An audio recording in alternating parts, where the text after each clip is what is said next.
হয়েছেন বা যুক্ত হবেন সবাইকে কৃতজ্ঞতা, আর যুক্ত হয়ে গেছেন বা হবেন যারা, তাদের কাছে অনুরোধ আরপি স্টেশনে সাবস্ক্রাইব করে আমাদের সঙ্গে যুক্ত হবেন। প্রিয় দর্শক, আপনারা স্ক্রিনে দেখতেই পাচ্ছেন আমাদের সাথে দুজন বিশিষ্ট অতিথি রয়েছেন আজকের বিষয় নিয়ে কথা বলবার জন্য। আমি প্রথমেই তাদের সাথে আপনাদের পরিচয় করিয়ে দেব। আমার সাথে রয়েছেন আমাদের প্রিয় শিক্ষক ডক্টর মাহবুব আলম প্রদীপ, আপনাকে স্বাগত জানাচ্ছি। আপনাকেও স্বাগত, ধন্যবাদ। আমাদের সাথে রয়েছেন আমাদের সবার প্রিয় ছাত্রনেতা, সভাপতি বাংলাদেশ ছাত্রলীগ কেন্দ্রীয় নির্বাহী সংসদ সাদ্দাম হোসেন। সাদ্দাম, অনেক অনেক স্বাগত, সবাইকে শুভেচ্ছা। অনেক ধন্যবাদ। প্রিয় দর্শক, আপনাদেরকে আজকের বিষয়টি জানিয়ে দিচ্ছি। আপনারা ইতিমধ্যেই দেখেছেন যে বঙ্গবন্ধু কন্যা মাননীয় প্রধানমন্ত্রী শেখ হাসিনা রয়টার্স এবং এফপি ইন্ডিপেন্ডেন্টে সাক্ষাৎকার দিয়েছেন, এবং সেই সাক্ষাৎকার নিয়ে সারা পৃথিবীতে নানান আঙ্গিকে সাক্ষাৎকারের ব্যাখ্যা চলছে, আলোচনা হচ্ছে। যদিও বাংলাদেশে সেই সাক্ষাৎকারটি কোনোভাবেই প্রচার করা যাবে না। সেই সাক্ষাৎকারটি যদি কেউ মানে কোথাও যদি সেটা প্রচারিত হয় বা কোথাও দেখা যায় কারো সোশ্যাল হ্যান্ডলে বা কারো ফেসবুক অ্যাকাউন্টে, তাহলে তার বিরুদ্ধে ব্যবস্থা গ্রহণ করা হবে। অর্থাৎ এই সাক্ষাৎকারটিও নিষিদ্ধ করেছে তথাকথিত অবৈধ অসাংবিধানিক সরকার। আমি সেই সাক্ষাৎকারের একটি চুম্বক অংশ নিয়ে আজকের বিষয়বস্তু নির্ধারণ করেছি, সেটি আপনাদেরকে জানাচ্ছি। রয়টার্সে বঙ্গবন্ধু কন্যা জননেত্রী শেখ হাসিনার সাক্ষাৎকার। আওয়ামী লীগকে বাদ দিলে নির্বাচন বয়কট করবেন কোটি ভোটার। এ বিষয় নিয়ে আজকে কথা বলবো। প্রথমেই আমি আমাদের শিক্ষক ডক্টর মাহবুব আলম প্রদীপ, আপনার কাছে যাব। শুরুতে একটু ছোট করে জানতে চাইবো যে এই যেখানে বাংলাদেশে বঙ্গবন্ধু কন্যা প্রথম যেদিন কথা বলা শুরু করলেন একটি টেলিগ্রাম গ্রুপে, সেদিনই 5ই ফেব্রুয়ারি 2025 ধানমন্ডি 32 বিশেষ করে ঘোষণা দিয়ে রাষ্ট্রীয় পৃষ্ঠপোষকতায় বুলডোজার দিয়ে ধানমন্ডি 32 গুড়িয়ে দেওয়া হয়েছিল। সেই জায়গা থেকে বঙ্গবন্ধু কন্যা সমস্ত বাংলাদেশের তৃণমূলের নেতাকর্মীদের সাথে সংযোগ রেখেছেন, কথা বলেছেন, এবং সারা বিশ্বের নামকরা যে সংবাদ মাধ্যম তারা বঙ্গবন্ধু কন্যার সাক্ষাৎকার গ্রহণ করেছেন। আন্তর্জাতিক মহলে এই সাক্ষাৎকারটির অপরিসীম গুরুত্ব দাঁড়িয়েছে, সে বিষয়ে আপনি কি বলবেন? আপনাকে অসংখ্য ধন্যবাদ। আমি আপনার মাধ্যমে আরপি স্টেশনের মাধ্যমে দেশ এবং দেশের বাইরে যে সকল শ্রোতা আছেন আমাদেরকে শুনছেন, সবাইকে অসংখ্য ধন্যবাদ। সেই সাথে ধন্যবাদ সকল স্বাধীনতাকামী এবং মুক্তিকামী মানুষ। প্রথমে আমি যেটা বলতে চাই যে আমরা রয়টার্স ইন্ডিপেন্ডেন্টে যে বক্তব্যটি এসেছে, আপনি দেখবেন যে গতকাল থেকেই সারা পৃথিবীব্যাপী একটা আলোড়ন তৈরি হয়েছে। এর পেছনে বেশ কিছুগুলো যুক্তি আছে, কিন্তু সেই যুক্তিতে যাওয়ার পূর্বে আমি আসলে এই যে শেখ হাসিনার যে বক্তব্যের 7টি মূল অংশ আছে, আপনি একটি বলেছেন, আমি এগুলো একটু দর্শকদের উদ্দেশ্যে বলতে চাই। আমরা সবগুলো আলোচনা যেহেতু করব, আপনি এই মুহূর্তে শুধুমাত্র সারা পৃথিবীতে সাড়া ফেলেছে সেই জায়গাটা ঠিক কথা বলুন। হ্যাঁ, আপনি যদি দেখেন যে সারা পৃথিবীব্যাপী সাড়া ফেলেছে, আমি একটু প্রথমেই বলবো যে অবশ্যই বাংলা ভাষাভাষী মানুষ যারা সারা পৃথিবীব্যাপী আছেন, সেই ক্ষেত্রে যারা হচ্ছে সারা পৃথিবীর রাজনীতি যারা নিয়ন্ত্রণ করেন, আপনি যদি ইউএস বলেন, আপনি ইউকে বলেন, এবং রিজনাল পাওয়ার আপনি ইন্ডিয়ার কথা বলেন, অন্য দিক থেকে কানাডার কথা বলেন, এবং আমরা দেখেছি যে অস্ট্রেলিয়া ব্যাপী, এটা আমাদের দেশে একটা কিছু হলে যেটা হয় বলা যে টক অফ দ্য কান্ট্রি, এটা টক অফ দ্য ওয়ার্ল্ড হয়েছে। আপনি এর যে এরকম একটা কিছু হবে তার কিন্তু একটা ইন্ডিকেশন আমরা কয়েকদিন আগে পেয়েছি যে ঠিকানার খালেদ মহিউদ্দিন উনি সাক্ষাৎকার নিতে চেয়েছিলেন, অর্থাৎ উনি জানতেন যে শেখ হাসিনা হয়তো কোনো না কোনো ভাবে এতটাই দামি ব্যক্তি এই মুহূর্তে পৃথিবীব্যাপী যে ওনার সাক্ষাৎকার পৃথিবীর নাম করা পত্রিকাগুলো নেবে। আমি এর সাথে একটু যুক্ত করতে চাই এটার কতটুকু আলোড়ন, তার সাথে আপনি যেহেতু 5ই ফেব্রুয়ারির ব্যাপারটা তুলে এনেছেন, আমি একটু রিমাইন্ডার দিতে চাই। আমার যতটুকু বয়স, আমি প্রায় 90 সাল থেকে এই পর্যন্ত বিভিন্ন রাজনৈতিক দলের মিছিল দেখি, মিটিং দেখি। আপনারা কি কখনো খেয়াল করেছেন যে 5ই ফেব্রুয়ারি যখন বুলডোজার দিয়ে ধানমন্ডি 32 ভাঙা হলো, এট এ টাইমে জাতির জনক বঙ্গবন্ধুর তনয়া শেখ হাসিনা যখন বক্তব্য দিয়েছিলেন টেলিগ্রামে, এবং যেটা হচ্ছে বাংলাদেশ আওয়ামী লীগ এই যে প্রচারিত হয়েছে,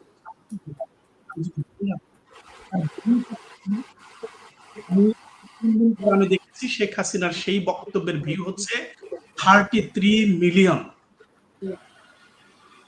এটা ডকুমেন্টেড। আমি যেটা বলতে চাই যে শেখ হাসিনা কি বলবেন, কি করবেন, কি করা উচিত বাংলাদেশের জন্য, বাংলাদেশের মঙ্গলের জন্য, বাংলাদেশের মানুষের জন্য, তিনি একটা সিচুয়েশনে পড়ে বাংলাদেশ ছাড়তে বাধ্য হয়েছেন। কিন্তু উনাকে নিয়ে বাংলাদেশের মানুষের আগ্রহ, সারা পৃথিবী ব্যাপী বাংলা ভাষাভাষী মানুষের আগ্রহ, তো এবং এর সাথে যারা হচ্ছে ইন্টারন্যাশনাল অ্যাক্টরস, যারা হচ্ছে পলিটিক্যাল ডিটারমাইন্স করেন, শেপ করেন, এবং এই সাউথ এশিয়ান অঞ্চলে ভূ রাজনৈতিক অবস্থানটা কেমন হবে সেই জায়গাটা নিয়ে তারা চিন্তা করেন। সেই জায়গা থেকে শেখ হাসিনার এই বক্তব্য এটা একটা বিশাল ভূমিকা রেখেছে। এবং আমি বলবো যে আগামী দিনের শুধুমাত্র বাংলাদেশের রাজনীতি নয়, এই south Asia, south east Asia, Bangladesh সহ অন্যান্য দেশের রাজনীতির কি মেরুকরণ হতে পারে, এবং এর মাধ্যমে তিনি যে স্পষ্ট অন্যান্য ইঙ্গিতগুলো দিয়েছেন তার একটা অর্থবহ বার্তা তিনি সারা পৃথিবী ব্যাপী বাংলাদেশের মানুষ এবং সেই সাথে যারা হচ্ছে পলিটিক্যালি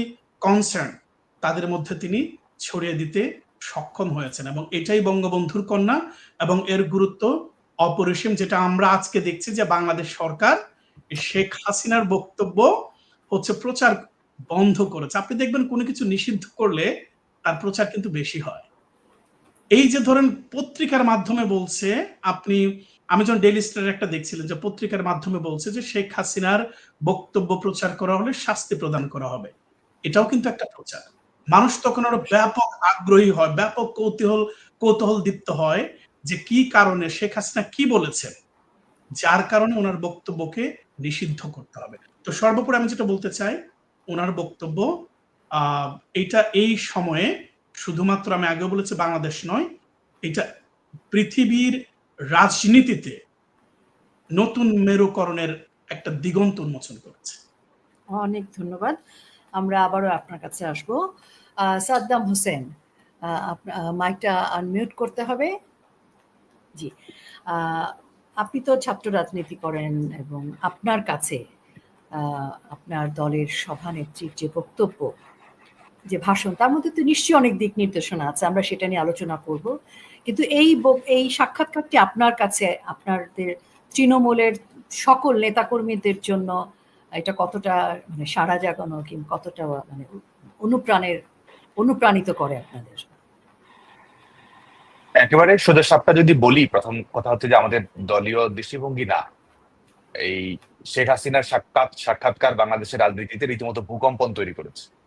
এবং সেটা আওয়ামী লীগ শুধুমাত্র নয়, সাধারণ মানুষ, বিরোধী রাজনৈতিক দল, অবৈধ সরকার, সবার কাছে রীতিমতো রাজনৈতিক রিক্টার স্কেলে এটির মাত্রা সম্ভবত 7-8 হয়ে যাবে, এরকম একটি অবস্থা তৈরি করেছে। আরেকটি হচ্ছে যে আপনার গোটা পৃথিবীর মানুষের আগ্রহ, এটা যে আপিল ছিল, মানুষের আগ্রহ ছিল শেখ হাসিনার লড়াই নিয়ে, সংগ্রাম নিয়ে, তার অবস্থান নিয়ে, প্রত্যেকটাই গোটা শুধুমাত্র বাংলাভাষী জনগণ নয়, সকল দেশের নাগরিকদের দৃষ্টি আকর্ষণ করেছে।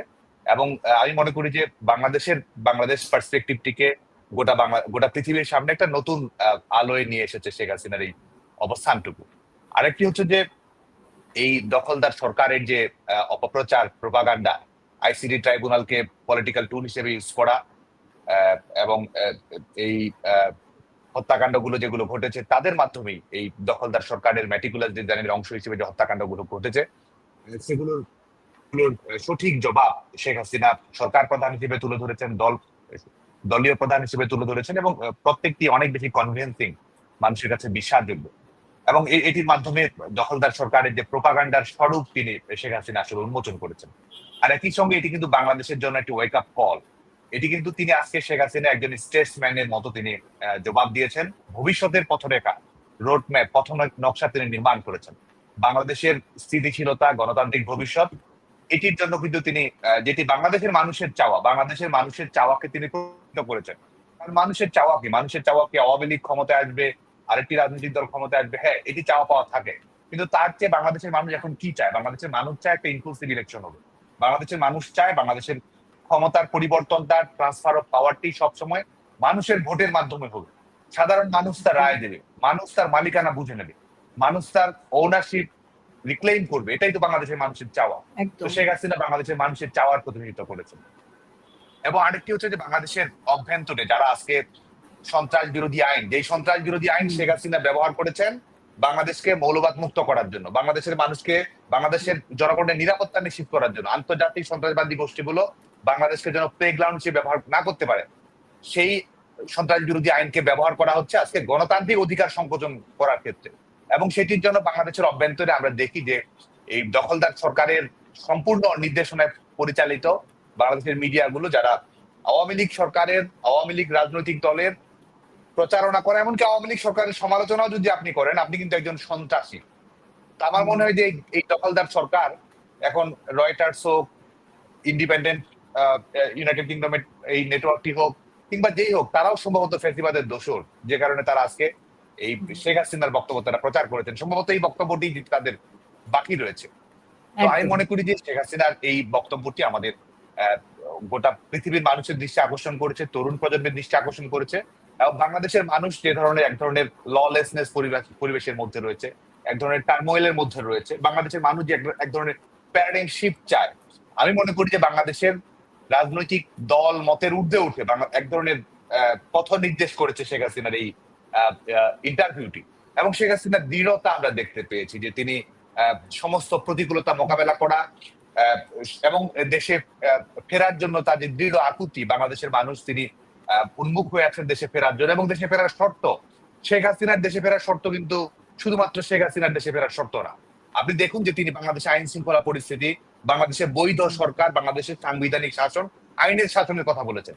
এবং আমি মনে করি যে সে কারণে শেখ হাসিনার দেশে ফেরা এবং বাংলাদেশের গণতান্ত্রিক লড়াইয়ের যে সাফল্য, এটি আসলে একই মোহনায় এসে মিলিত হয়েছে। এবং আমি মনে করি যে এটি আসলে শেষ পর্যন্ত হতে যাবে। এবং আমি মনে করি যে শেখ হাসিনা ইন্টারভিউ এর মাধ্যমে যেটা বলেছেন, এটি বাংলাদেশের রাজপথে এটি আসলে রিফ্লেক্টেড হবে। শেখ হাসিনা আজকে ইন্টারভিউ মাধ্যমে যেটি বলেছেন, এটি আসলে বাংলাদেশের জনগণের ইস্তেহার। এবং আরেকটা আমি শেষ করবো, সেটা হচ্ছে যে বিশেষ করে ভিয়েতনামের যখন যুদ্ধ চলছিল, সেই যুদ্ধকে কেন্দ্র করে মার্কিন যুক্তরাষ্ট্রে যখন যুদ্ধবিরোধী মুভমেন্ট চলছিল, তখন বলা হচ্ছিল, যখন এই মিডিয়ার ভূমিকা নিয়ে যখন বলা হচ্ছিল যে the revolution will not be televised, there will be no rerun, the revolution will be live. তো আমার কাছে মনে হচ্ছে যে আজকে দখলদার সরকার যতই নিষেধাজ্ঞা দিক, সন্ত্রাস বিরোধী আইনের বাংলাদেশের সমস্ত জনগণের উপর তারা প্রয়োগ করুক, গোটা বাংলাদেশের মানুষের সন্ত্রাস ঘোষণা করুক, রিভলিউশন শেষ পর্যন্ত লাইভ হবে। শেখ হাসিনা ঘোষিত গণতান্ত্রিক সংগ্রাম বাংলাদেশে সরাসরি সম্প্রচারিত হবে এবং এটি বাংলাদেশের মানুষ বাস্তবায়িত করবে। আজকে এই ইন্টারভিউর মাধ্যমে সে ধরনের একটি অনুপ্রেরণা আজকে আমি মনে করি যে ছড়িয়ে পড়েছে। অনেক ধন্যবাদ, অনেক গুরুত্বপূর্ণ কথা। আসলে তো সেটাই, কারণ মানুষকে নিয়েই তো বাংলাদেশ আওয়ামী লীগের রাজনীতি, গণমানুষের দল। তো সেই জায়গা থেকে গণমানুষের জন্যই তার যে দৃঢ়তা এবং তার যে দিক নির্দেশনা, আমার বিশ্বাস যে সেই দিকেই যাবে বাংলাদেশ। বঙ্গবন্ধু কন্যার সাক্ষাৎকারে একটি লাইন আছে, যেটি হচ্ছে যে আওয়ামী লীগ ছাড়া অবৈধ নির্বাচনের বৈধতা নেই। তিনি খুব দৃঢ় কণ্ঠে কথাটি বলেছেন। সে কথাটি অনেকদিন ধরেই এই ক্যাঙ্গারু কোর্ট নিয়ে কথা হচ্ছিল, তারপর অবৈধ অসাংবিধানিক সরকার, তথাকথিত সরকারের অবস্থান নিয়ে হচ্ছিল।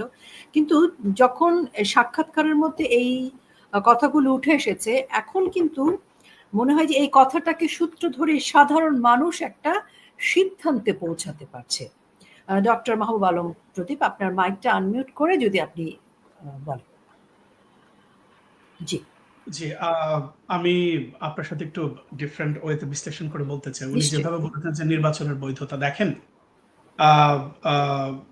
উনি, আমরা যদি ডক্টর মোহাম্মদ ইউনূসের এই সরকারকে দেখি, তারা কিন্তু 5ই আগস্টের পর থেকে এই পর্যন্ত বাংলাদেশের মানুষকে বিভিন্নভাবে প্রতারিত করে, বিভিন্ন মাধ্যমে, বিভিন্ন প্রক্রিয়ায় কিভাবে নির্বাচন থেকে সরানো যায় সেই প্রক্রিয়ায় তারা ব্যস্ত ছিল। আপনি দেখবেন যে তারা একবার বলছে যে সংবিধান ছুঁড়ে ফেলবে, কিন্তু তারা হচ্ছে সেই সংবিধানের অধীনেই তারা হচ্ছে যে আপনার শপথ নিয়েছে।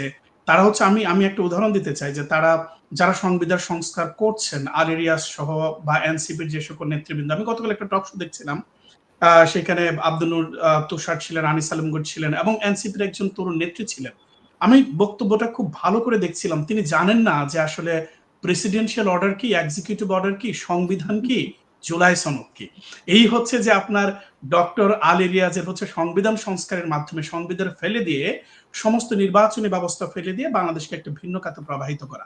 আপনি একটা পর্যায়ে দেখবেন যে আমরা দেখেছি যে ফরহাদ মাজার তিনি উদয় হলেন, তিনি ইসলামিক ভাবধারা নিয়ে আসলেন, গণতন্ত্র নিয়ে আসলেন, ফেসিবাদ নিয়ে আসলেন, বিভিন্ন তত্ত্বের মাধ্যমে একটা পর্যায়ে বলা শুরু করলেন যে হচ্ছে নির্বাচনের মাধ্যমে ফেসিবাদের উদ্ভব হয়, সুতরাং বাংলাদেশে নির্বাচনের দরকার নেই। দেখেন এইসব জনগোষ্ঠী, এইসব মানুষ গত 16 বছর সুষ্ঠু নির্বাচন, ইনক্লুসিভ নির্বাচন বলে জীবনটা শেষ করে দিল। যখনই তারা ক্ষমতা পেল তখন বললো যে বাংলাদেশে ইনক্লুসিভ ইলেকশনের দরকার নেই। আমি যে কথাটা বলতে চাচ্ছি, 5ই অগাস্টের পরে বাংলাদেশের আওয়ামী লীগের, আপনি বাংলাদেশ আওয়ামী লীগের আপনি যদি রয়টার্সের শেখ হাসিনার বক্তব্য দেখেন, সেখানে তিনি বলেছেন 1,26,00,000 হচ্ছে রেজিস্টার্ড ভোটার, যারা হচ্ছে সরাসরি প্রত্যক্ষভাবে আওয়ামী লীগের রাজনীতির সাথে সম্পৃক্ত। এখন আমরা বলছি না, মিডিয়া বলছে বাংলাদেশের প্রায় 2 থেকে 3 কোটি আওয়ামী পরিবারের সন্তানেরা, আপনি অভিভাবক বলতে পারেন, স্ত্রী বলতে পারেন, কন্যা বলতে পারেন, তারা হচ্ছে মানবতার জীবনযাপন করছে এবং তারা হচ্ছে বাস্তুচ্যুত হয়েছে। এই যে একটা ভয়ের সংস্কৃতি তৈরি করে আগামী ফেব্রুয়ারিতে নির্বাচন হবে কি হবে না, আমরা জানি যে নির্বাচনে যথেষ্ট নাটক হয়েছে, বলেছে নির্বাচন ডিসেম্বরে হবে, তারপর তিনি শেখ হাসিনার সাথে কথা বলবেন না কেননা শেখ হাসিনা অপরাধী, কিন্তু তিনি ঠিকই লক্ষ লক্ষ টাকা খরচ করে একটা বিশাল বহর নিয়ে লন্ডনে গিয়ে একজন পলাতক আসামি, ফাঁসির দণ্ডপ্রাপ্ত আসামির সাথে নির্বাচনে চুক্তি করে সে নির্বাচন নিয়ে আসলেন ফেব্রুয়ারিতে। তারপর আমরা দেখেছি জুলাই সনদের মাধ্যমে একটা রিটেন স্ক্রিপ্টের মাধ্যমে এনসিপি কে দিয়ে মানিক মে অ্যাভিনিউ বা জাতীয় সংসদের সামনে একটা তাণ্ডব লীলা লাগিয়ে নাটক করলো। যে এই নাটকের মেন কারণটা হচ্ছে যে এটা একটা জিনিস বাংলাদেশের মানুষের কাছে পৌঁছাতে চায় যে বাংলাদেশের এখন যে আইন শৃঙ্খলার অবস্থা, সেই অবস্থায় ফেব্রুয়ারিতে কোনো নির্বাচন হবে না। তার অর্থ কি, তারা হচ্ছে নির্বাচন হোক বা না হোক তার মাধ্যমে অবৈধভাবে তারা হচ্ছে ক্ষমতায় থাকতে চাচ্ছে। এখন এইখানে শেখ হাসিনার বক্তব্যের ইন্টারভিউ বা সাক্ষাৎকার বা নেতৃত্বের দৃঢ়তা কোন জায়গায়? তিনি একটা সঠিক জায়গায় কথা বলেছেন যে আওয়ামী লীগ ছাড়া এই নির্বাচন বৈধতা পাবে না, এবং বৈধতা, একটা বৈধ রাজনৈতিক ব্যবস্থা যদি চান তাহলে লক্ষ লক্ষ কোটি কোটি মানুষকে ভোটাধিকার প্রয়োগের ক্ষমতা বা অধিকার আপনাদেরকে দিতে হবে। এর মাধ্যমে তিনি একটা স্পষ্ট জিনিস বলেছেন। একই সাথে তিনি দুটো জিনিস বলেছেন। এক হচ্ছে যে সামনে যদি আওয়ামী লীগ ছাড়া যদি নির্বাচন হয়, এটা কিন্তু তাদেরকে অতীত রিমাইন্ডার দিয়েছেন।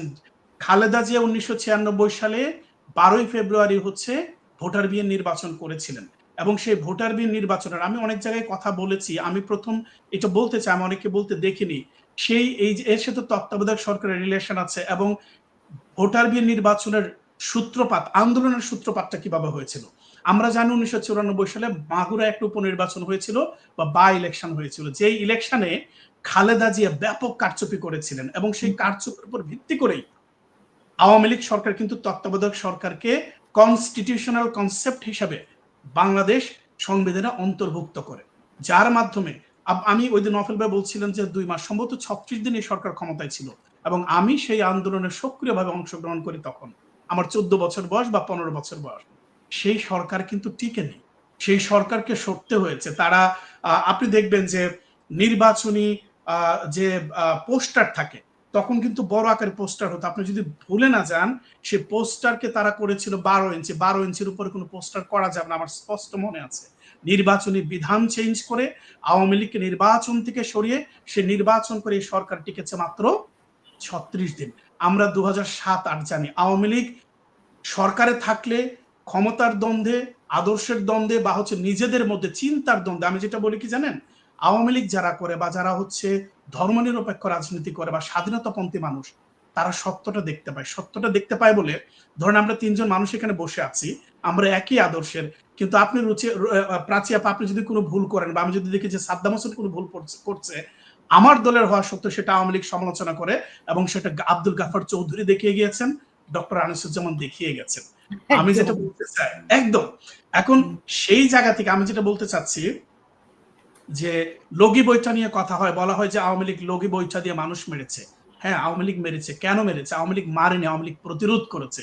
কেউ কি একবার বলেছে যে বাইতুল মোকাররম থেকে বাংলাদেশ ইসলামী ছাত্র শিবির, যার 1971 সালে ইসলামী ছাত্র সংঘ ছিল সক্রিয়, রাজাকার, তারা যেভাবে বাইতুল মোকাররম থেকে প্রকাশ্যে গুলি করে আওয়ামী লীগের নেতাকর্মীদেরকে হত্যা করেছিল, সেই কথা কি বাংলাদেশের যারা হচ্ছে তথাকথিত সুশীল তারা কি কখনো বলে?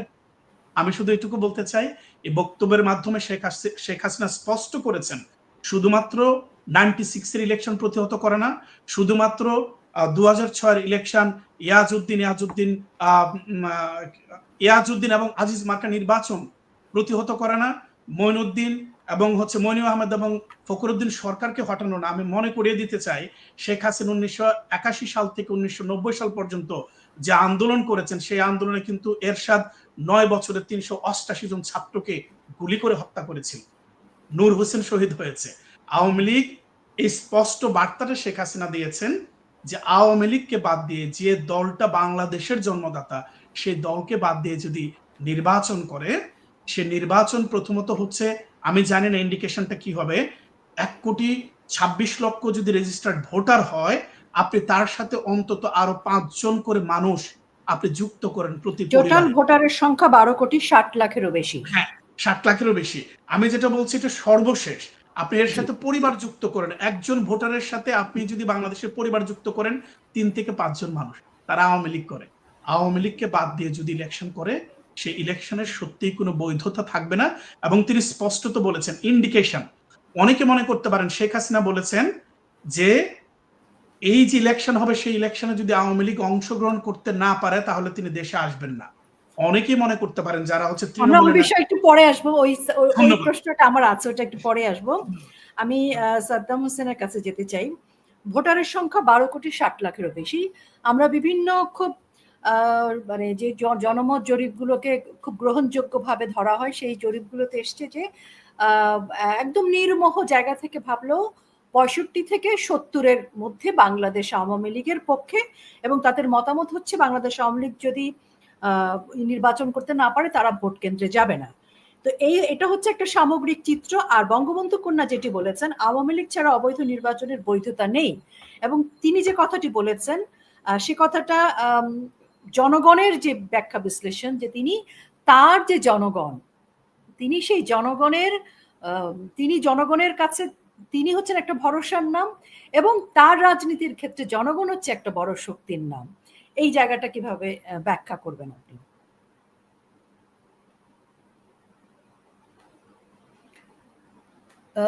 আনমিউট করতে হবে মাইক্রোফোনটা। ধন্যবাদ। প্রথমে আপনি যেটি বললেন সেটি হচ্ছে যে এটি আজকে এই মুহূর্তে বাংলাদেশে সাধারণ মানুষের যদি দৃষ্টিভঙ্গিটা আপনি দেখেন, এবং তাদের যে কথাবার্তা, বর্তমান অবস্থা নিয়ে তাদের হতাশা, নিরাপত্তাহীনতা, কর্মসংস্থানহীনতা এবং অবকাঠামোগত উন্নয়ন, অর্থনৈতিক উন্নয়নে যে স্লথ গতি বাংলাদেশে তৈরি হয়েছে, সবার স্বপ্নই কিন্তু অনিরাপদ হয়ে গেছে। সবার ন্যূনতম চাওয়া পাওয়া একটা রাষ্ট্রের কাছ থেকে যা থাকে সব কিন্তু ছাড়খাড় হয়ে গেছে। তো যে কারণে আজকে কিন্তু এই বাস্তবতায় শেখ হাসিনা যে বাংলাদেশের জন্য অবিকল্প, এবং এই মুহূর্তে যে শেখ হাসিনা আরো বেশি প্রাসঙ্গিক, এবং শেখ হাসিনার নেতৃত্ব যে এই মুহূর্তের জন্য আরো অনেক বেশি প্রত্যাশিত হয়ে উঠছে জনগণের কাছে, যে কারণে আমি এটি চ্যালেঞ্জ দিয়ে বলতে পারি যে বাংলাদেশের যে কোনো নির্বাচনে শেখ হাসিনা নির্বাচিত হবেন, এবং নিরঙ্কুশ ভাবেই শেখ হাসিনা প্রধানমন্ত্রী নির্বাচিত হবে। এবং আজকে বাস্তবতাটা এমন দাঁড়িয়েছে যে আপনি যদি গ্রামে গঞ্জে মফস্বলে শহরে দেখতে চান, যে একজন হয়তো রাজনৈতিক ভাবে বিএনপির অনুরাগী বা কর্মী কিংবা সাধারণ সমর্থক, আজকে কিন্তু তার কাছেও তার যে চাওয়া আছে সমাজের কাছে, রাষ্ট্রের কাছে, সেটাও কিন্তু অনিরাপদ।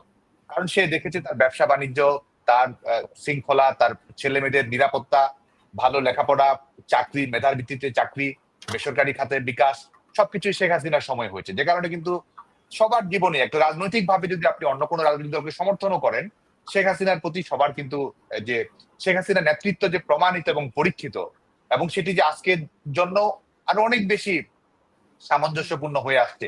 যে কারণে যত সময় যাচ্ছে শেখ হাসিনার প্রাসঙ্গিকতা বাড়ছে, শেখ হাসিনার জনপ্রিয়তা বাড়ছে, বাংলাদেশের মানুষের জন্য তিনি আরো বেশি বিকল্পহীন হয়ে উঠছেন। যে কারণে আমি আরো দৃঢ়ভাবে বিশ্বাস করি যে শেখ হাসিনার একটি ঐতিহাসিক প্রত্যাবর্তন বাংলাদেশে হবে।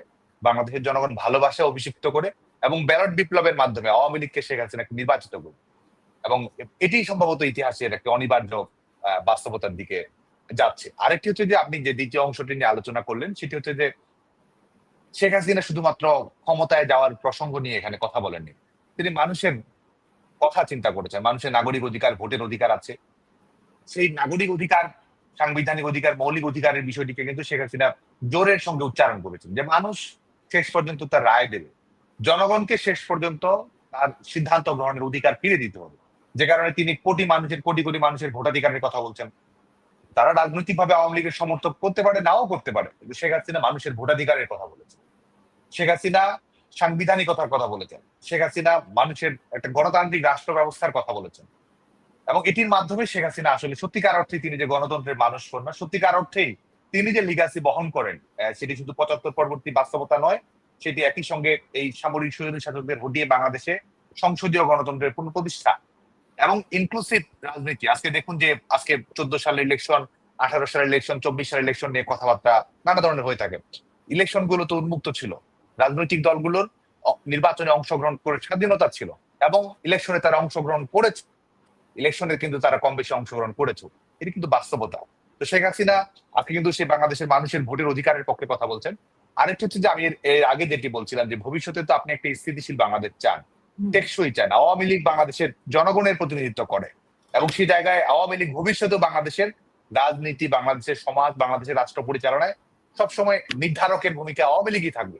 সেটি যেভাবেই থাকুক না কেন আওয়ামী লীগই থাকবে। আওয়ামী লীগই আমাদের দেশকে, আমাদের আমাদের রাষ্ট্রকে, আমাদের সরকারকে নেতৃত্ব দেবে। যে কারণে আমাদের দেশে যদি আপনি স্থিতিশীলতা চান, রাজনৈতিক, অর্থনৈতিক এবং জনগণের দিক থেকে যদি আপনি যেটি চান, কারণ সমাজের সবাইকে যদি আপনি আজকে দেখুন যে বাংলাদেশেরও বিনিয়োগ নেই, ফরেন ডিরেক্ট ইনভেস্টমেন্ট নেই, এফডিআই নেই, ব্যবসা বাণিজ্য, বিদেশি বিনিয়োগ কেন, দেশের ভেতরেও যারা বিনিয়োগ করছে তারাও কিন্তু বিনিয়োগ করার সেই সাহসই পাচ্ছে না। যে বিনিয়োগ করার যেটুকু করেছিল সেটিও কিন্তু আসলে লুটপাটের শিকার হচ্ছে, নিরাপত্তাহীনতার মধ্যে দিয়ে যাচ্ছে। তো সে কারণে বাংলাদেশের রাজনৈতিক স্থিতিশীলতা, অর্থনৈতিক স্থিতিশীলতা যদি আপনি চান, আপনাকে কিন্তু ইনক্লুসিভ ইলেকশন করতে হবে। ইনক্লুসিভ ইলেকশন যদি না করেন, তার মানে কিন্তু শুধুমাত্র এটা ক্ষমতায় যাওয়ার দর কষাকষির বিষয় না। আজকে কিন্তু বাংলাদেশের সাধারণ মানুষের জীবন, জীবিকা, তার চাকরি, তার কর্মসংস্থান এবং অন্যান্য দেশের সঙ্গে বাংলাদেশের মানুষের যে স্বাভাবিক যোগাযোগ, স্বাভাবিক সম্পর্ক, সেটিকে কিন্তু আপনি এক ধরনের ঝুঁকির মুখে ফেলে দিচ্ছেন। এক ধরনের ডিপ্লোম্যাটিক আইসোলেশন, এক ধরনের ইকোনমিক আইসোলেশন, এক ধরনের পলিটিক্যাল আইসোলেশনের ঝুঁকির মুখে ফেলে দিচ্ছেন। আর একই সঙ্গে বাংলাদেশের আরেকটি যে সংকটই রয়েছে সেটি হচ্ছে যে দেশের অভ্যন্তরে আমাদের ইন্টারন্যাশনাল টেরোরিস্ট অর্গানাইজেশন গুলোর সঙ্গে তাদের সম্পৃক্ততা রয়েছে।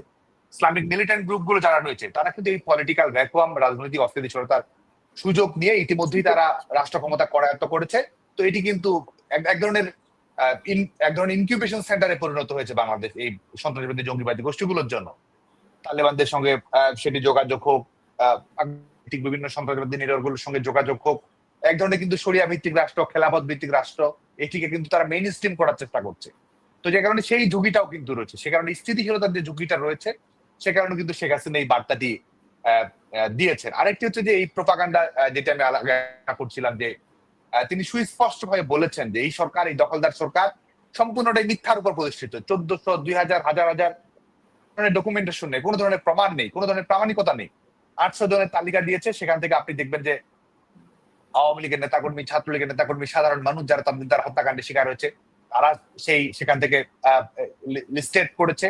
এবং আরেকটি বিষয় যে জুলাই আগস্টের যে এক ধরনের আইন শৃঙ্খলা পরিস্থিতি জনিত বাস্তবতা, জুলাই আগস্টে আজকে যদি আপনি যে কোনো মৃত্যুই অবশ্যই মর্মন্তুদ, এবং শেখ হাসিনা কিন্তু তার সাক্ষাৎকারে সেটি বলেছেন, সুস্পষ্ট হয়ে বলেছেন, শোক প্রকাশ করেছেন। এবং একই সঙ্গে বাংলাদেশের যে বাস্তবতাটা ছিল, ৯০ ভাগের অধিক থানা আপনার লুটপাটের শিকার হয়েছে, কারাগার থেকে জঙ্গিগুলো বের করে নিয়েছে, সরাসরি সশস্ত্র যুদ্ধ পরিচালনা করা হয়েছে। এবং আরেকটি বিষয় আপনি দেখুন যে আজকে বাংলাদেশে, পৃথিবীর যে কোনো দেশের সরকার প্রধানকে অভিযুক্ত করার এবং বাংলাদেশের যে বাস্তবতাটি দেখেন, পুলিশ কর্মকাণ্ড কিভাবে পরিচালনা করে, পুলিশকে কি কখনো সরকার প্রধানমন্ত্রী নির্দেশনা দেন? এটি কি যারা বাংলাদেশের পলিটিক্যাল সায়েন্সের এবিসিডি যারা জানেন, রাষ্ট্র পরিচালনার সরে কক্ষ যারা জানেন, তারা কি বলবেন যে পুলিশ কিভাবে ওয়ার্ক করবে, কোন পরিস্থিতিতে সিদ্ধান্ত গ্রহণ করবে? এটি কি রাষ্ট্রের সরকার প্রধান নিষেধ করেন? পুলিশ পরিচালিত হয় পুলিশ আইন অনুযায়ী, তার যে বিধি অনুযায়ী রয়েছে সে অনুযায়ী তার সেলফ অধিকার রয়েছে, রাষ্ট্রের হয়ে, সরকারের হয়ে তার ক্ষমতা প্রয়োগের অধিকার রয়েছে। সেটি নিয়ে এক ধরনের আইনগত আলাপ আলোচনা হতে পারে, কিন্তু আমরা সুস্পষ্ট হয়ে বলতে পারি যে পুলিশের উপর হয়েছে এবং সে তার পরিপ্রেক্ষিতে ঘটনাগুলো ঘটেছে। এবং এর বাইরে এই সুপরিকল্পিতভাবে হত্যাকাণ্ড ঘটানো, টার্গেট কিলিং করা, সেগুলো কিন্তু ঘটেছে। জঙ্গি গোষ্ঠীগুলোকে ব্যবহার করা হয়েছে। ওনাকে কিন্তু এই প্রশ্নটা করা হয়েছিল, এই যে গুলির প্রশ্নটা ছিল, এবং উনি খুব দৃঢ়তার সাথে বলেছেন যে আমি গুলি চালানোর নির্দেশ দিইনি, অভিযোগ সম্পূর্ণ ভুল, এবং এটা উনি খুব সুস্পষ্টভাবে ব্যাখ্যাও করেছেন।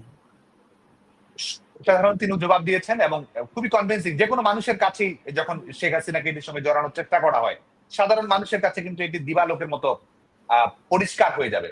এবং একই সঙ্গে কিন্তু আরেকটি বার্তা দিয়েছেন, যেটা আমি মনে করি ইন্টারন্যাশনাল কমিউনিটির দৃষ্টি আকর্ষণ করবে।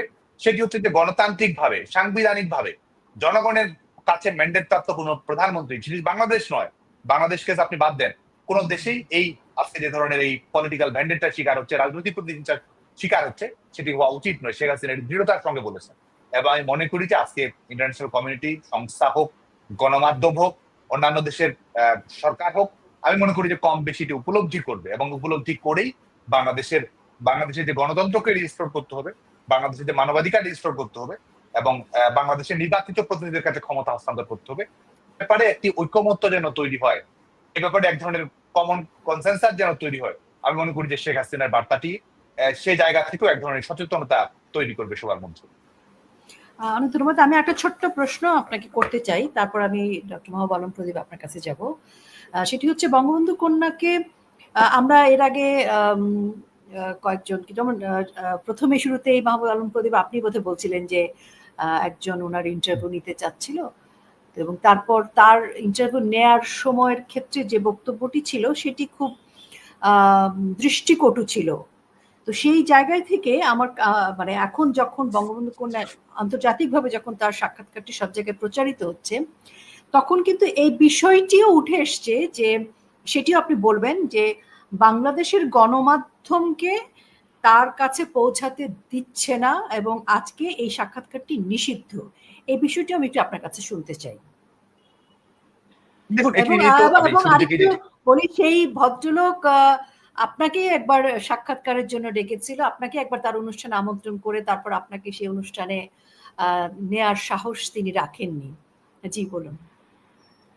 হ্যাঁ, দেখুন, প্রথমত হচ্ছে যে এই বাংলাদেশের গণমাধ্যম তো সত্যিকার অর্থে আগে একটি বিটিভি ছিল, বিটিভি নিয়ে যখন সমালোচনা হতো, তখন বাংলাদেশের প্রত্যেকটি মিডিয়ায় কম বেশি আসলে সম্পূর্ণভাবেই দখলদার সরকার নিয়ন্ত্রিত, যেখানে সরকারের যেটি ভাষা সেটি কিন্তু গণমাধ্যমে রিফ্লেক্টেড হচ্ছে, যে কারণে কিন্তু আওয়ামী লীগের নিউজ, শেখ হাসিনা এবং বার্তাগুলো কিন্তু প্রচার করতে সরকার বাধা দিচ্ছে। এবং এটি করার সময় আপনি যাদের কথাগুলো আলোচনায় নিয়ে আসলেন, যে গণমাধ্যমের যে দায়বদ্ধতা রয়েছে, আজকে সেলফ সেন্সরশিপের ঘটনা ঘটছে, কিন্তু গণমাধ্যম কিন্তু একই সঙ্গে সাহসী ভূমিকাও পালন করতে হবে।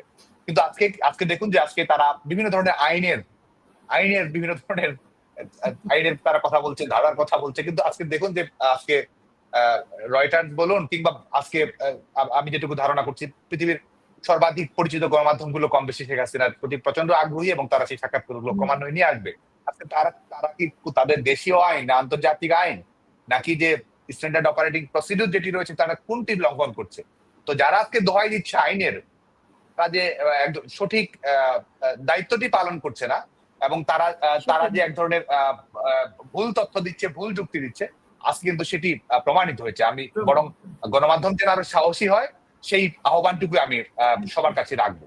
কারণ গণমাধ্যমের কাজই হচ্ছে যে এক হচ্ছে সঠিক তথ্যটি তুলে ধরা, আর জনগণের একটি হচ্ছে গণমাধ্যম গণমানুষের কথা বলবে। আজকে বাংলাদেশের মানুষের যে আগ্রহ রয়েছে, তুমুল আলোড়ন রয়েছে, হৃদয়ের মধ্যে উন্মাদনা রয়েছে শেখ হাসিনাকে ঘিরে, আজকে তো এই সমস্ত নিষেধাজ্ঞা, সন্ত্রাসী ঘোষণা করে দেয়া, মামলা, জুলুম, নির্যাতন, মানুষ তো ঠিকই শেখ হাসিনার কথা আগ্রহ করে শুনছে, জানতে চাইছে এবং সেটির আলোকে নিজের রাজনৈতিক সিদ্ধান্ত গ্রহণ করতে চাচ্ছে।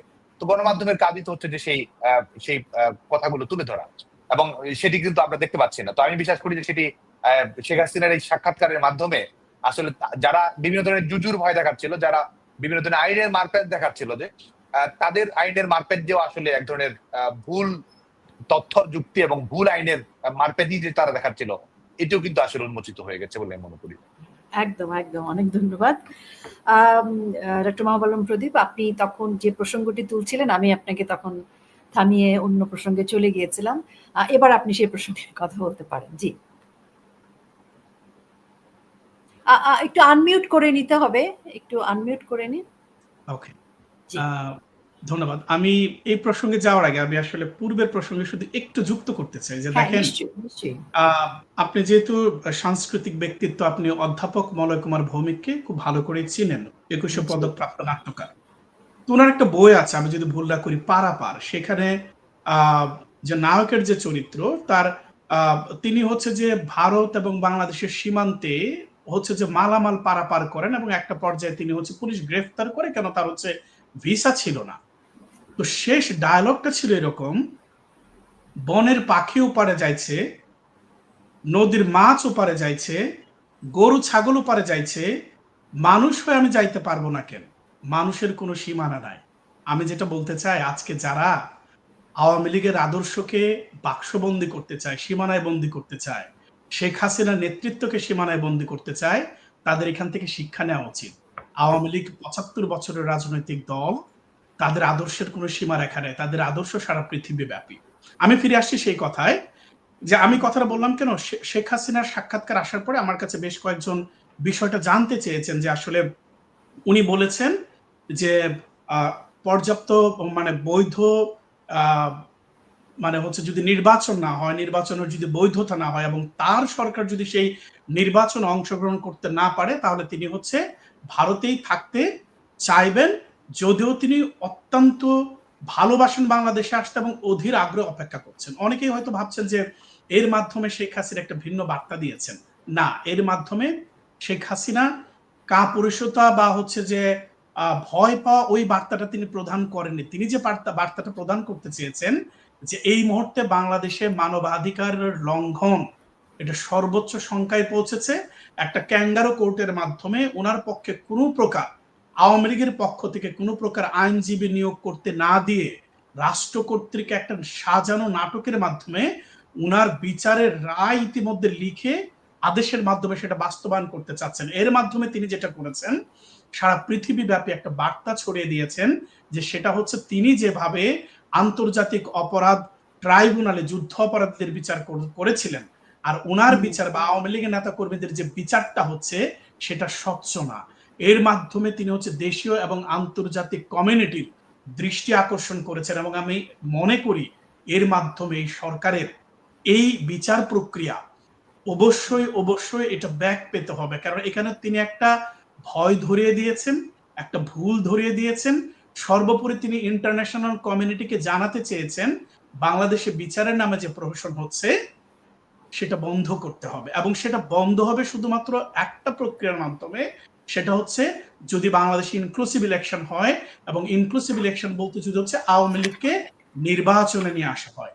তিনি দৃঢ়তার সাথে একটা কথা বলেছেন, আওয়ামী লীগ যদি নির্বাচনে আসে, হয় সরকারি দল হবে, সর্বোচ্চ বিরোধী দল হবে। এটা কিন্তু একটা অর্থবহ কথা। আপনি যদি নির্বাচন, ইনক্লুসিভ নির্বাচনের মাধ্যমে আপনি যদি বিরোধী দল হন, সরকারি দল বাধ্য হবে শেখ হাসিনাকে প্রোটোকল দেওয়ার জন্য, রাষ্ট্রীয় আইন অনুসারে, সংবিধান অনুসারে।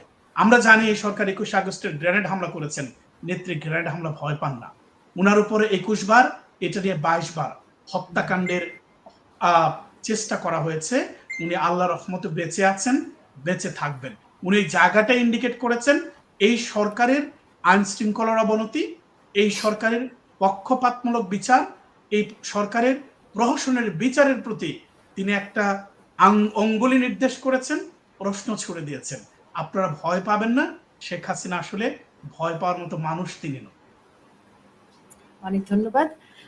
একটি আলোচনাও আছে সব জায়গায়, সেটি হচ্ছে যে হঠাৎ করে আন্তর্জাতিক গণমাধ্যমগুলো কেন এত সরব হয়ে উঠেছে।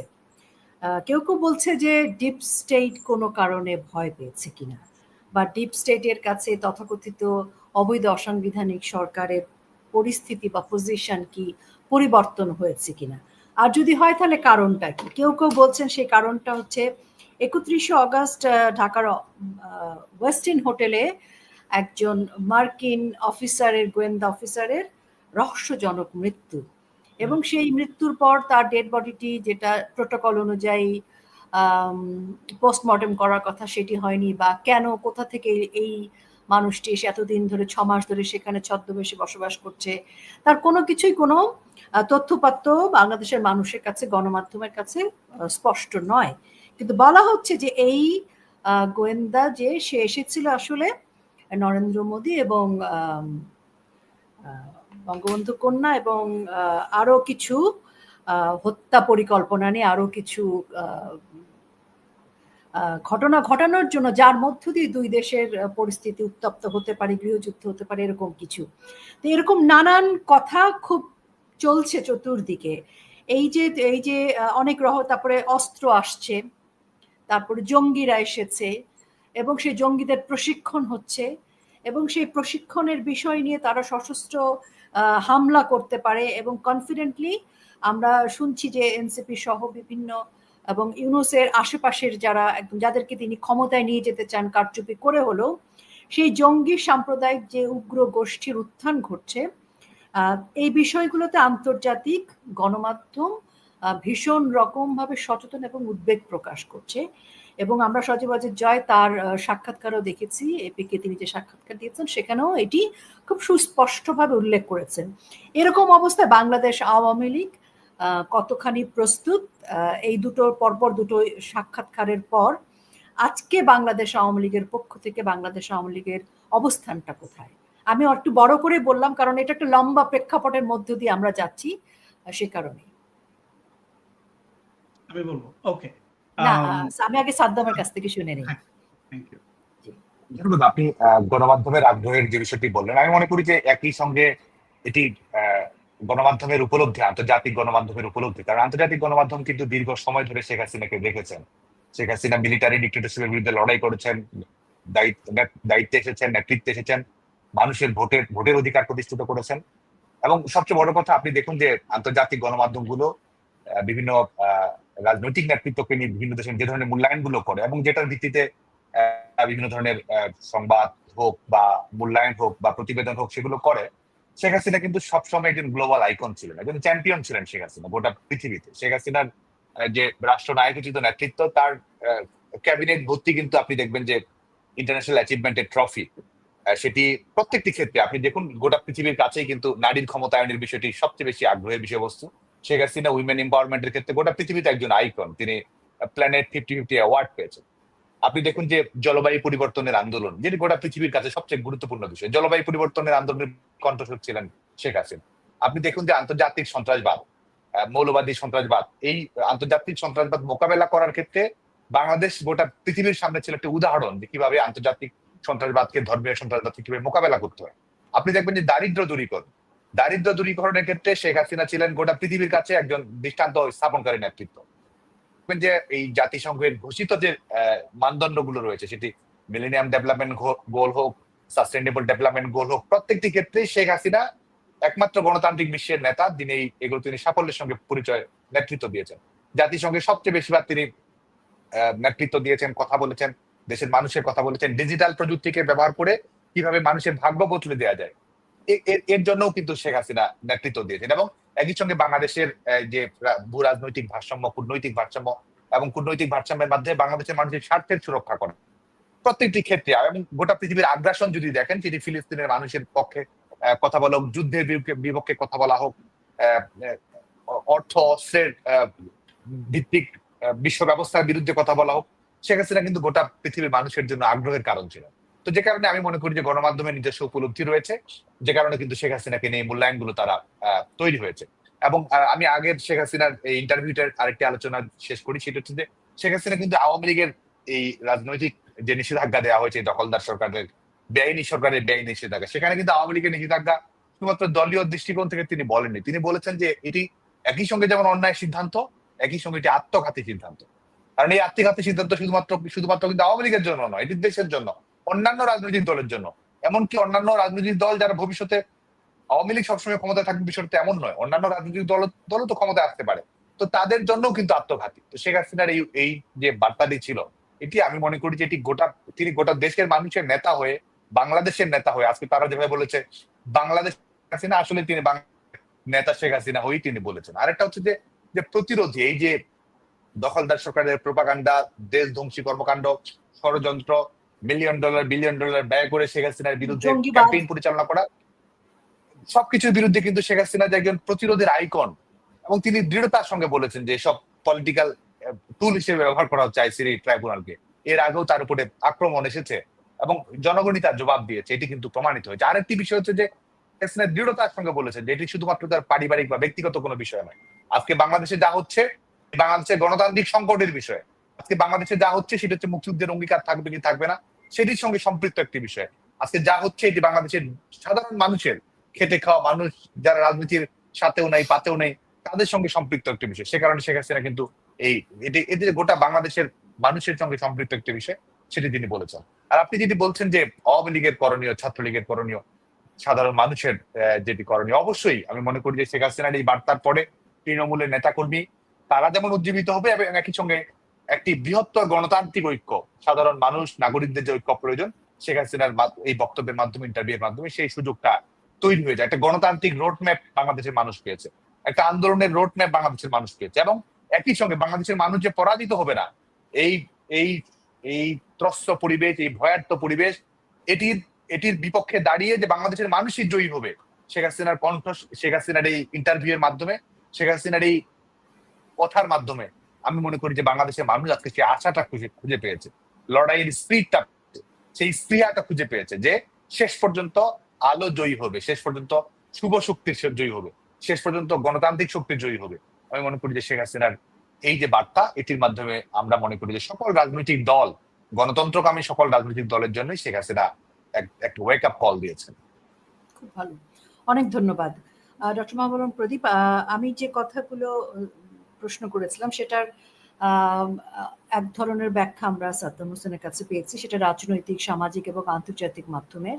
কিন্তু আপনাকে আমি এই একই প্রশ্নের আরেকটি অংশ আপনার কাছে জানতে চাইবো, সেটি হচ্ছে যে আন্তর্জাতিক মাধ্যম যেমন বাংলাদেশকে নিয়ে উদ্বেগ প্রকাশ করছিল, জঙ্গিবাদ নিয়ে, উগ্র গোষ্ঠীদের সাম্প্রদায়িক অপশক্তির যে উত্থান ঘটছে সেই তাদের নিয়ে উদ্বেগ ছিল, কিন্তু এখন আমরা দেখছি সেই উদ্বেগটা আরো ঘনীভূত হয়েছে।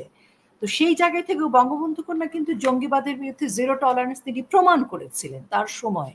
তো সেটাই কি একটি আন্তর্জাতিক মাধ্যম হিসেবে, যে তার হাত ধরেই কিন্তু আবার এই সাউথ এশিয়ান রিজিয়নে, এই দক্ষিণাঞ্চলের দিকে বাংলাদেশের যে জঙ্গিবাদের উত্থান ঘটছে সেটিকে জিরো টলারেন্সে নিয়ে যাওয়া সম্ভব? কারণ এই দক্ষিণ এশিয়া যদি বাংলাদেশে জঙ্গিবাদ মুক্ত থাকে, বাংলাদেশ যদি উগ্র এই সাম্প্রদায়িক গোষ্ঠী যদি অবদমিত থাকে বা তাদেরকে যদি উৎখাত করা যায়, জিরো টলারেন্সে নেওয়া যায়, তাহলে এই টোটাল দক্ষিণ এশিয়াটাই সফল হয় এই ধরনের জঙ্গিবাদ থেকে। জি, আপনার মাইকটা একটু আনমিউট করতে হবে। জি, ধন্যবাদ আপনার এই সম্পর্ক কোয়েশ্চেন করার জন্য। আমি এখানে আরো কয়েকটা জিনিস রিলেট করতে চাই। আমি অবশ্যই বলবো যে আপনি বলছিলেন যে ডিপ স্টেট কেন ব্যর্থ হয়েছে, তার সাথে কিছু রিলেশনের সাথে এটা অবশ্যই আছে যে রিজিওনাল স্থিতিশীলতা। দেখেন, যুক্তরাষ্ট্র সম্ভবত একটা মিনিমাম স্ট্যান্ডার্ড মেনটেন করে। আমরা জানি যে তারা হচ্ছে বাংলাদেশের এই সরকার চেঞ্জ করার ক্ষেত্রে একটা বিশাল ভূমিকা রেখেছে। অ্যাট দ্য সেম টাইম তারা হয়তো এক্সপেক্ট করেছিল যে একটা মিনিমাম স্ট্যান্ডার্ডের যে মানবাধিকার, মানুষের যে মৌলিক অধিকার, এই সরকার রক্ষা করবে। কিন্তু হয়তো ডক্টর মোহাম্মদ ইউনূস এবং তার যে হচ্ছে যে ম্যাটিকুলাস ডিজাইনের অংশ হিসেবে যে আমি বলবো যে ধর্মীয় উগ্রপন্থার যে উত্থান ঘটেছে, সেটা আসলে নিয়ন্ত্রণের বাইরে চলে গেছে। এবং এর ফলে কি হয়েছে, আমরা দেখছি যে মধ্যপ্রাচ্য বহুদিন ধরে অশান্ত। আপনি দেখেন সাউথ ইস্ট এশিয়াতে দীর্ঘদিন ধরে, থাইল্যান্ড এসে 2015 সাল থেকে আজ পর্যন্ত থাইল্যান্ড কিন্তু স্টেবল না। আপনি মায়ানমার স্টেবল না, আপনার আফগানিস্তান স্টেবল না, আপনার পাকিস্তান স্টেবল না, ইরান স্টেবল না, সম্প্রতি নেপাল স্টেবল না। এখানে বাংলাদেশের রাজনৈতিক স্থিতিশীলতা নেই, আপনি মালদ্বীপের স্থিতিশীলতা নেই। গোটা অঞ্চলে যদি স্থিতিশীলতা আনতে হয়, আমার কাছে মনে হয়েছে যে হচ্ছে যে অতীতের এক্সপিরিয়েন্স থেকে তারা দেখেছে যে শেখ হাসিনা ছাড়া আসলে সন্ত্রাসবাদের বিরুদ্ধে, বিশেষ করে ধর্মীয় উগ্রবাদের বিরুদ্ধে একটা স্টলওয়ার্ড ভূমিকা রাখার মতো দ্বিতীয় নেতৃত্ব নেই। আমি এর সাথে আরেকটা জিনিস যুক্ত করতে চাই। শেখ হাসিনা যে নেতৃত্বটা দিয়েছেন গত 16 বছর, বা আমি 16 বছর বলবো না, আমি বলবো যে 1982 সাল থেকে, কেননা শুধুমাত্র সরকারে থাকলেই নেতৃত্ব দেওয়া হয় ব্যাপারটা এরকম না। সংকট থেকে উত্তরণের জন্য নেতৃত্বটা কিন্তু আরো জরুরি। আমি যেটা বলতে চাই, আপনি যদি শেখ হাসিনার ফলোয়ারের দেখেন, আপনি যদি ক্যারিসমেটিক লিডারশিপের কথা বলেন, মোটিভেশনাল লিডারশিপের কথা বলেন, সেখানে এমপ্যাথির কথা বলা হয়, এম্পাওয়ারমেন্টের কথা বলা হয়, সেইখানে দেখা যায় যে ফলোয়াররা যেমন হচ্ছে তার লিডারের জন্য পাগল থাকে, লিডার হচ্ছে ফলোয়ারের কথা চিন্তা করে। আপনি দেখবেন যে গত 14 মাসে আওয়ামী লীগের নেতা কর্মীদের উপর এত পরিমাণ নির্যাতন করার পরেও, শুরুটা হয়েছিল 5 জন ধরে, এখন 500, 1000, 5000, শত শত হাজার হাজার মানুষ শত অত্যাচার, নির্যাতন, নিপীড়নের পরেও মিছিল করছে। অর্থাৎ তারা যে বার্তাটা পৌঁছে দিতে চেয়েছে সারা বিশ্বব্যাপী, শেখ হাসিনা অদ্বিতীয় এবং শেখ হাসিনার জনপ্রিয়তা অন্য কারো চাইতে বেশি। আমি কথাগুলো কেন বলছি, গত 14 মাসে এই দখলদার সরকার বহু বয়ান প্রতিষ্ঠা করার চেষ্টা করেছে। শেখ হাসিনা স্বৈরাচার, শেখ হাসিনা অথরিটারিয়ান, শেখ হাসিনা ফ্যাসিস্ট, শেখ হাসিনা খুনি, শেখ হাসিনা গাদ্দাফির মতো, শেখ হাসিনা সাদ্দামের মতো। প্রশ্নটা হচ্ছে, সাদ্দামকে আপনারা রিলিজিয়াস দৃষ্টিকোণ থেকে বাংলাদেশে অনেক মানুষ ভালোবাসে। সাদ্দামের ক্ষমতা যাওয়ার পরে সারা পৃথিবী ব্যাপী সাদ্দামের পক্ষ কি কোনো মানুষ কি রাস্তায় দাঁড়িয়েছিল? দাঁড়ায়নি। আপনি দেখবেন গাদ্দাফির পতনের পর গাদ্দাফির ব্যাপারে কি সারা পৃথিবী ব্যাপী একটা মানুষ দাঁড়িয়েছিল? দাঁড়ায়নি। অং সান সুচি, যিনি যাকে ডেমোক্রেটিক লিডার বলা হয় মিয়ানমারে, তাকে যে দীর্ঘদিন ধরে এই সরকার অন্তরীণ করে রেখেছে বা বন্দি করে রেখেছে, তার পক্ষে সারা পৃথিবী ব্যাপী কোনো মানুষ কি রাস্তায় দাঁড়িয়েছে? দাঁড়ায়নি। না। শেখ হাসিনাকে বাংলাদেশ থেকে ষড়যন্ত্রের মাধ্যমে তুলে দেওয়ার পরে আমরা দেখেছি সারা বিশ্বব্যাপী বাঙালি, বাংলা ভাষাভাষী জাতিগোষ্ঠী, এবং একই সাথে বলছি যে আমি এর আগে বলেছিলাম যে পলিটিক্যালি কনসার্ন, এক পৃথিবীর অন্যান্য ভাষাভাষী মানুষ তো সকলেই একসাথে কনসার্ন থাকেন না, যারা হচ্ছে রাজনীতি নিয়ে কনসার্ন থাকেন, হিউম্যান রাইটস নিয়ে কনসার্ন থাকেন, মানুষের অধিকার নিয়ে থাকেন, উইমেন রাইটস নিয়ে থাকেন, জঙ্গিবাদ নিয়ে কনসার্ন থাকেন, তারা বিষয়গুলো দেখেন এবং তারা কিন্তু আমাদের সাথে অস্ট্রেলিয়াতে এসে তারা স্ট্যান্ড করেছেন behind and beside Sheikh Hasina. আমি যেটা বলতে চাই যে শেখ হাসিনার যে নেতৃত্ব গুণ, এবং এই ইন্টারভিউর মাধ্যমে আমি আরেকটা জিনিস বলতে চাই আপা, আমি হয়তো এটা একটু বেশি হয়ে যাচ্ছে, আমি দুঃখিত, শুধু একটা জিনিস বলতে চাই যে এতদিন ধরে শেখ হাসিনাকে একটা ফ্রেমে বন্দি করা হতো যে উনি হচ্ছে ট্রেডিশনাল লিডার। ট্রেডিশনাল লিডারশিপ মানে ওনার বাবা হচ্ছে লিডার ছিলেন, সেই জায়গা থেকে তিনি সরাসরি এখানে এসেছেন না, আসেননি।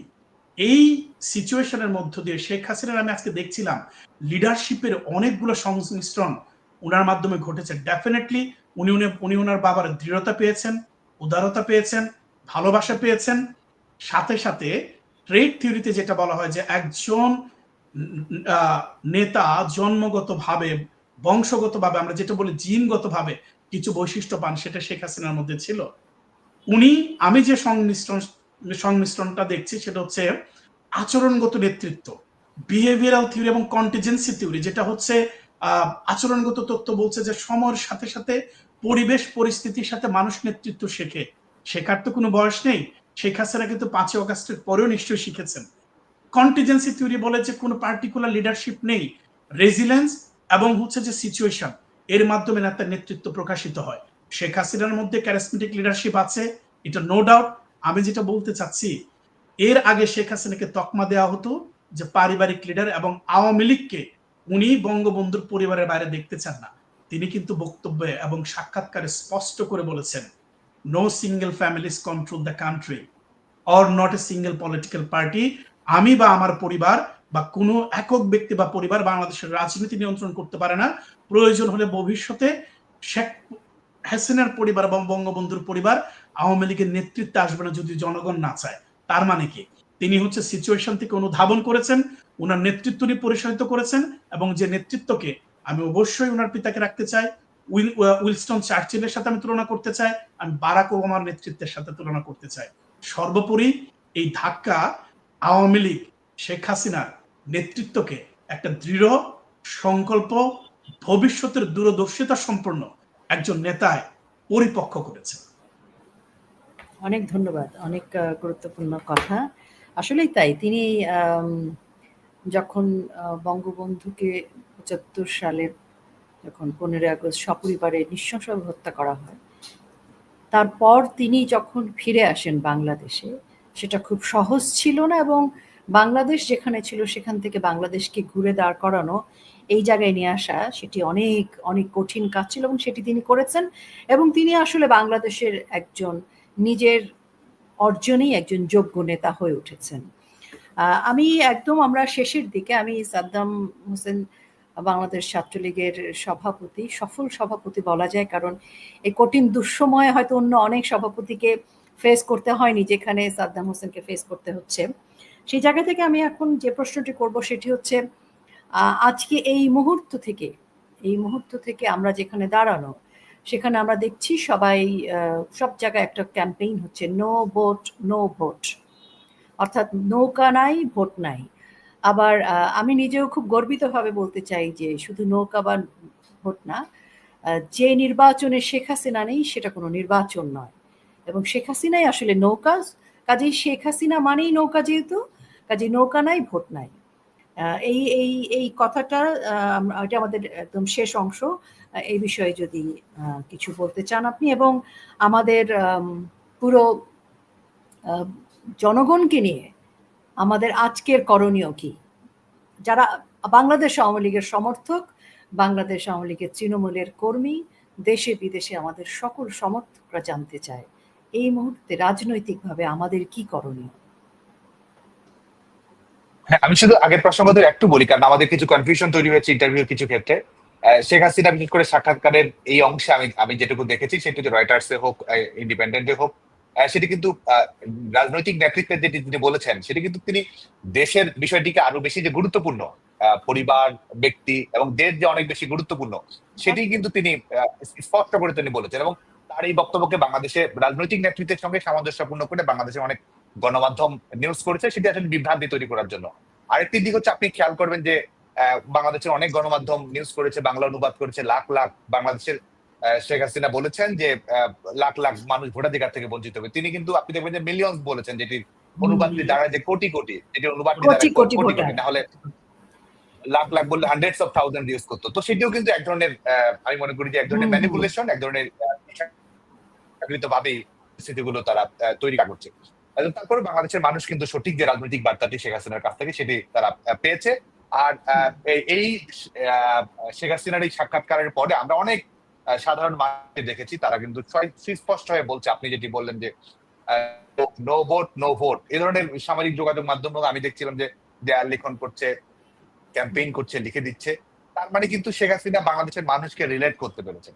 শেখ হাসিনা বাংলাদেশের মানুষের মনের ভাষাটিকেই কিন্তু তিনি আজকে দেশে নেই, কিন্তু তিনি যে সত্যিকার অর্থে দেশে আছেন, বাংলাদেশের মানুষ যে তার হৃদয়ে আছে, এবং বাংলাদেশের মানুষের অন্তরের প্রতিধ্বনি যে শেখ হাসিনা অনুধাবন করতে পারেন, এবং শেখ হাসিনা যে সত্যিকারের নেতা, এটি কিন্তু প্রমাণিত হচ্ছে। আজকে দেখুন যে বাংলাদেশে তো অনেকেই রাজনৈতিক ক্ষমতার ছড়ি ঘোরাচ্ছে, অনেকে ডিকটেট করছে, যদিও জনগণ তাকে সে অধিকার দেয়নি, ডিকটেট করছে, ক্ষমতা দেখাচ্ছে, কিন্তু জনগণের কথা যা বলছে না, জনগণের কথা যে একজন শেখ হাসিনাই বলছে, এটি কিন্তু শেখ হাসিনা এই সময়ের মধ্যেও সেটি প্রমাণিত হয়েছে। আমার মনে আছে যে আপনি দেখবেন যে জাতির পিতা বঙ্গবন্ধু শেখ মুজিবুর রহমান স্বাধীনতা ঘোষণার পরে, মুক্তিযুদ্ধ বিজয় অর্জিত হওয়ার পরে যখন বাংলাদেশে আসেন, আপনি 10 জানুয়ারিতে তার ভাষণটি দেখবেন যে এই দীর্ঘ সময় তিনি দেশে ছিলেন না, কিন্তু বাংলাদেশের রাজনৈতিক প্রত্যেকটি দিক, ভবিষ্যৎ দিক নির্দেশনা, বাংলাদেশের মানুষের জন্য করণীয়, বাংলাদেশের রাষ্ট্রটিকে টেকসই করা, জনগণের প্রায়োরিটি নির্ধারণ করা, রাষ্ট্রের করণীয় নির্ধারণ করা, বঙ্গবন্ধু শেখ মুজিবুর রহমান কিন্তু অসাধারণভাবে সেটি করেছিলেন। এবং আজকে বঙ্গবন্ধু কন্যার দেশত্র শেখ হাসিনা, তিনি এই 14 মাস তিনি দেশে নেই, কিন্তু তারপরেও দেশের সমস্যা, দেশের মানুষের প্রত্যাশা, মানুষের আকুতি যে তাকে পোড়াচ্ছে, মানুষের কষ্ট যে তাকে, তার হৃদয়টিকে অনেক আবেগ আপ্লুত করছে, বাংলাদেশের মানুষের ভবিষ্যৎ নিয়েই যে তার বর্তমান যে বাংলাদেশের মানুষের ভবিষ্যৎকে ঘিরে, এটি কিন্তু তার ইন্টারভিউর মাধ্যমে প্রকাশিত হয়েছে। এবং যে কারণে কিন্তু আজকে এই বার্তাগুলো ইতিমধ্যেই চলে আসছে গণতন্ত্রের দাবিতে, মানুষের ভোটের অধিকারের দাবিতে, এবং শেখ হাসিনার অধিকারকে নিয়ে চিন্তিত নন, তার বিরুদ্ধে প্রতিশোধ, প্রতিহিংসা পরায়ণের রাজনীতি, প্রচার, প্রোপাগান্ডা নিয়ে তিনি বিন্দুমাত্র বিচলিত নন, বরং তিনি আরো বেশি অবিসংবাদিত, আরো বেশি প্রতিরোধী, আরো বেশি দৃঢ়, আরো বেশি সংসপ্ত, এটি প্রমাণিত হয়েছে।